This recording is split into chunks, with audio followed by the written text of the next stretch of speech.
Go to the right. Oh, what's going on with Wednesday? Why isn't she kidded yet? Yeah, that's perfect. Do that the whole time. Okay.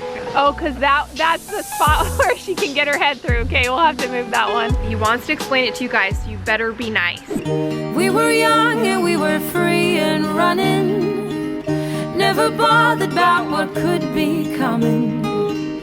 Every day we danced and life was smiling. We were young and drunk in love.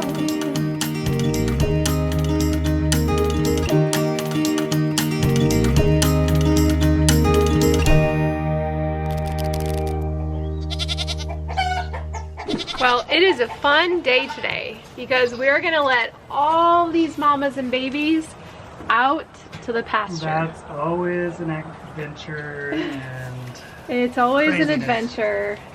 Crazy. He's so nice, that boy. Oh my gosh. Don't you just love him? Oh, look at that. Oh, he's such a good boy. There It's my two little AI babies I'm so proud of. Yeah, they have waddles, so they look like aliens. Okay. All right, so what I was thinking I'll do is I'll open the gate. I'll open all these gates and I'll block this area. Okay. I'll make them go that way. Okay. They'll probably follow me. Okay. Okay, I'll keep the moms from coming here. No, don't come here. Go that way. That way. Go to the right. Oh, we got one escapee. Hey, you went the wrong way. Come on, your mom's out here. Where did they all go? Is everybody out here? Okay, let's see. We got Twyla's 2, Lulu's 2, and then yeah, River's 2. We got everybody out here. It seems to be going good so far. Wednesday is the only one that's kind of... Oh, that's Twyla, and then that's her daughter Bella, so they're getting reacquainted. They're seeing the stump. Oh, the stump is the best part. Where's Willow? So River's gonna fight with her daughter. Twyla's gonna fight with her other daughter. It's a lot of drama going on right now. It's hard for them to remember because they're so bonded to their new offspring. But they'll work everything out. And these babies are gonna have so much fun out here because they're gonna be able to run anywhere they want. Oh man. Yeah, it's mayhem. Oh, there's Willow. She's coming over to fight. Look at all these babies, Willow. Don't you love it? Willow the pillow hair. She always has the crazy hair. Lots of mamas. And they always stay over in this one area, even though they can go all the way over there. They don't. Oh, what I always do when we let them out is I bring them over there. Come on, go. Go, go, go, go, go, go, go, go, go. Here they come. Here they all come. Oh, babies are a little bit nervous. It's so new. They're gonna stay with each other. River and Wednesday are gonna just fight it out. All right, it's gonna be a bit crazy, but they'll figure it all out and they'll settle down. River's the only one that's being weird. Yeah, she's being the most aggressive. Oh, look how fun though. Baby's gonna run everywhere. It's so exciting.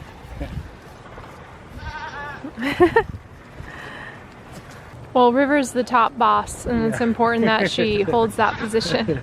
She is the boss. Now that Luna's gone, she has taken And that Daphne's gone. Yeah. So River's in charge. So fun to have a stump, guys. I'm jealous.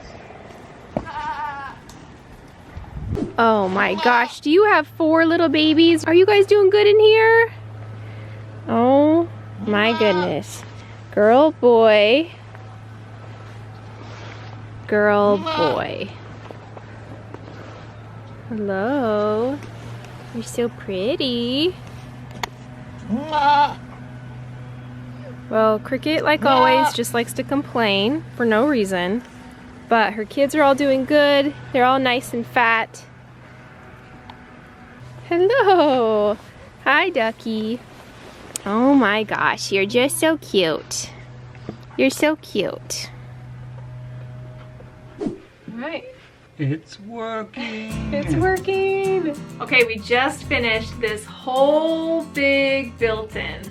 Look how amazing that is. Gosh. And this is like the hub. This is the place that we have everything going. We have our internet, the router, we have security cameras across our whole farm. The heart of the house. This is where it all works. So we decided the best thing to go in this spot is some power backup protection.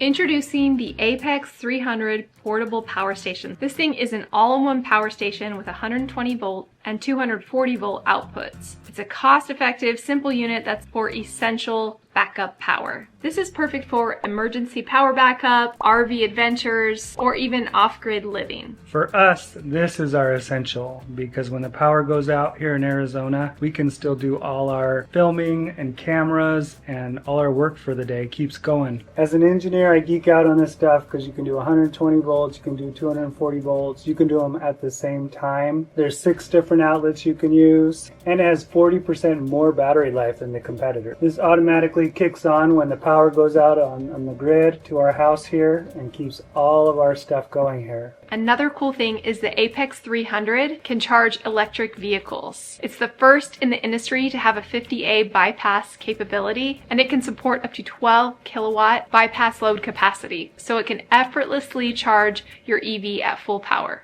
And you can save money on your electricity if you use it during peak hours during the day by having it turn on during peak hours and then off during off-peak hours. The app is so great for managing everything. You can set schedules, turn on and off appliances, and see real-time usage all from your smartphone. I think the coolest thing is that it has a 17-year long lifespan. So you can use this for a lot of years and get a lot of usage out of it. Click the link in the description to get your own Apex 300 portable power station. Well, I know what you're thinking.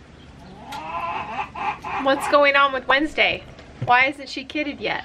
I'm not really sure, so I'm just bringing her on the stand. I'm gonna brush her out. So technically today is Wednesday's due date, which doesn't concern me at all. I mean, like, she's only 145 days today. So the reason why the kidding isn't in this video is because this is just the first time that a doe this season hasn't kidded like on or around their due date. So that's totally normal. She'll probably kid later this weekend. But isn't she so nice? Look at her. She's so nice. She's so nice and level. So we're just gonna chill out. We're going to give her some extra treats and keep watching. I did shave her udder, but you can see it's not filled up really at all, just a little bit. So I think we've got a little while here. I decided this year to not do the udder updates because it's a lot of extra work to film every day, and since we have a lot of goats due, it would be like I'm filming every single day trying to get a video up. People really bother me if I haven't gotten a video up, and then if they see it popped, then they're bothering me asking like if she's kidded yet. And then if I do confirm that the udder has popped, then I get people really upset if I don't put up the video in the next like day or two. So to avoid all of that, I've decided to just let things happen how they're gonna happen, and then I'll put a video up when I can. And then that way there's just like less anxiety and anticipation around it. I've also noticed that some udder pops are hard to spot. They're really hard to spot, and to have people guess just based on that. Let's show how nice you are.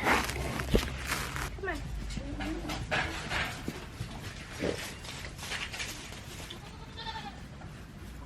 So we'll definitely have babies of Wednesday in next Friday's video. She's not gonna go further than that. Her ligaments are already getting a little bit gushy, so I'm hoping it'll be this weekend. All right, back over there. Oh, these goats think these blackberry bushes are for them. All right, I'm thinking along this row.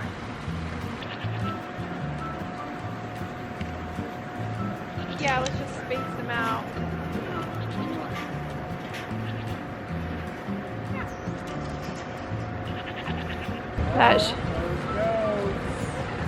Oh, cause that's the spot where she can get her head through. Okay, we'll have to move that one. Oh, they love these blackberries. You can come back and you can come in this space down here. Yeah, that's perfect. Do that the whole time. Okay. So we have decided to work smarter, not harder. Yes. And you know, we have the front yard orchard, our little mini orchard with all those fruit trees that have done well for us. And the blackberries have done really well, but they'd be ugly in the front yard a little bit. And now these blackberry bushes are large enough that they should do fine in the flood irrigation with maybe just a little bit of supplementation. So what about if we have them back here behind the pond? Goats can trim that one side, see, because goats can have blackberry leaves. Dogs can't kill them. Dogs can't kill them. They'll still get water. They'll get full sun. We are so smart. Yeah.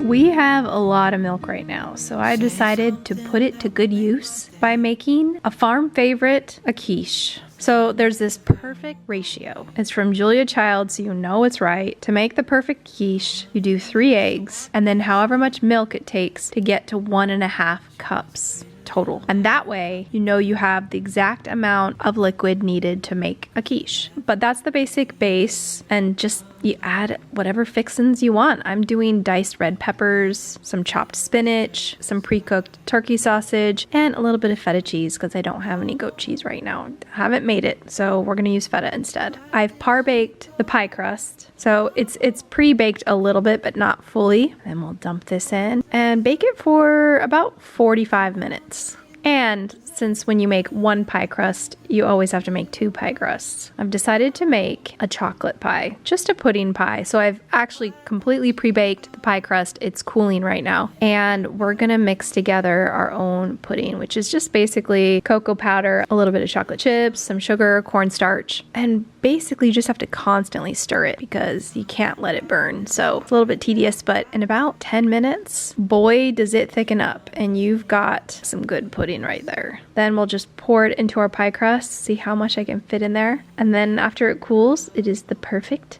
pudding pie. The quiche turned out perfectly as well. Gotta love a good farm to table quiche.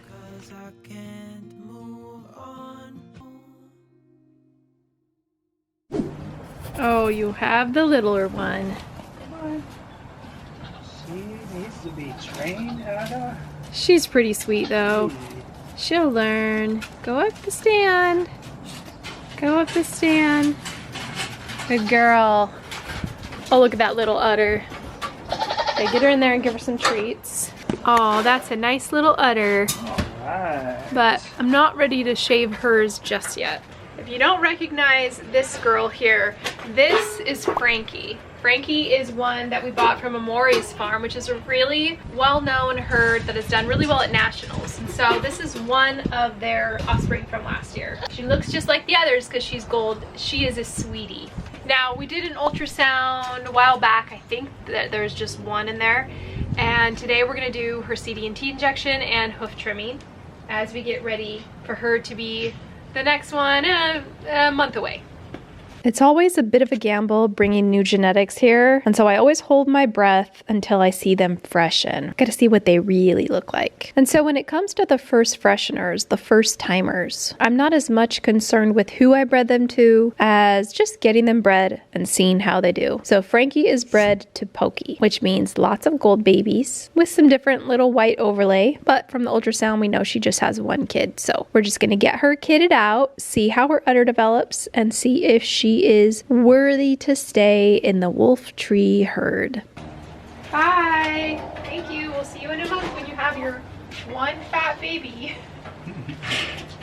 Look down. Good job. Keep going. It looks like a roller coaster. Whoa, she's looking big. She's still got a while yet, right? No, she's next week. Oh. Yeah, Violet's next week. Now, Violet is our star pupil. She is our star goat. Oh, I need that thing behind you. Oh gosh, I love Violet, and I'm so excited because she is due with probably a lot of kids. I mean, the ultrasound showed at least 4. I mean, 3, 4, maybe even 5. I mean, there's a lot in there. But we did a little bit of a tricky breeding. You see, we bred her first with AI to this goat called Tahitian Manoy. And then we did a follow-up breeding, hoping to sort of push the first spermies along to Romeo. So, yes, these are both gold sires, but one of them carries black. The other one, we're not sure if he carries black or buckskin, but he does have moon spots. So really, I don't know. We'll see what we get. Violet's due next week. I'm actually a little bit late on the CD&T vaccination for her. So we'll maybe get to make some deductions through some genetic color guesses, but we're definitely gonna have to DNA these kids to be sure. Okay, let Big Violet out. Don't let it rain now, Violet. Bye. Okay guys, Kevin's really into this project, so he wants to explain it to you guys, so you better be nice. I am making a goat cart course in our backyard. So, these are the license plates for just a couple of my goat carts. $100 on Craigslist. These are awesome carts. So, once I get them all done, I have 5 big ones for adults and 2 little ones for the younger people. So, gonna be like Mario Kart with like obstacles and like swinging pillows and things that hit you, but goat carts. It's a thing. It's a thing. One of my favorite things to do is sit on the computer and do my work and then watch these babies play. They're so cute. I gotta show you what they're doing. I just love watching them. There's Rowdy right here playing on top of River, jumping on her. Who's this baby right here? That's Twyla, but that little one is not Twyla's. That's one of Lulu's, I think. I think that's Tank, I can tell from here, because he has more white on him. But the boys are just playing over here. Oh, the little girl is playing here too. Little girl's right there. Boys are all playing on the stump. I guess Willow's okay with that. She doesn't like the babies, so she probably leaves when they come over. But I just love seeing them get to play out here. It is so fun. They've got the whole pasture to just be little rascals. It's so fun to watch. And all the other moms and all the other goats, like even the juniors, Rose right here, Violet and Wednesday, who are both due soon, they all are just fine with all the babies. It's been like no big deal at all. So it's been nice. I can't believe that batch is already pretty much grown up. They're about hitting between 4 and 6 weeks. I guess that's not grown up, but they feel that like they're really big kids now. It's kind of nice because we can move them out to the pasture and now get ready for the next batch of babies. Welcome to the night chores, where Kevin and I get to put away all the baby goats in this cage, and it's actually harder than you think to get them from the pasture. Now, I think they're learning, so we're hoping that they'll come in this time. Oh, I see a couple waiting. Are you guys waiting? Let's see if they'll do it. Let's open this. See if they'll go in. All right, it's bedtime. Come on. Not the moms, just babies. Just the 2 babies, please. And that baby. That'd be great. Not moms, just babies. Thank you. Nope. Oh, good job. Okay, I've got 4. I've got 4. I need 2 more. Ranger. Hey, Ranger. Oh, there's Jacob right there. Jacob's coming by himself. Oh, come here. Come here, Nessie. Okay, you got Nessie right next. And then we gotta get Lulu's 2 boys. Okay. Look at that. They're so well behaved. They just jump up.